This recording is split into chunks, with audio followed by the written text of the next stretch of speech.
বলছে 18টি দ্রব্যের ক্রয় মূল্য 12টি দ্রব্যের বিক্রয় মূল্যের সমান হলে লাভের হার কত বার করতে বলেছে। তো এই অঙ্কটাকে কীভাবে করব?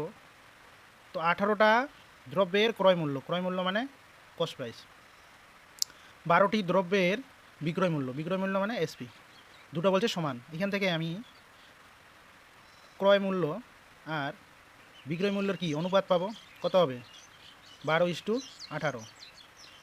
6 দিয়ে কাটলে 6 দুগুণা কত 12, 6 দিয়ে কাটলে 318। তার মানে এখান থেকে ক্রয় মূল্য আর বিক্রয় মূল্যের অনুপাত কত আসলো 2:3। তার মানে কি এখানে কি বিক্রয় মূল্যটা কি ক্রয় মূল্যর থেকে কি বেশি, তাই কি হবে লাভ হবে।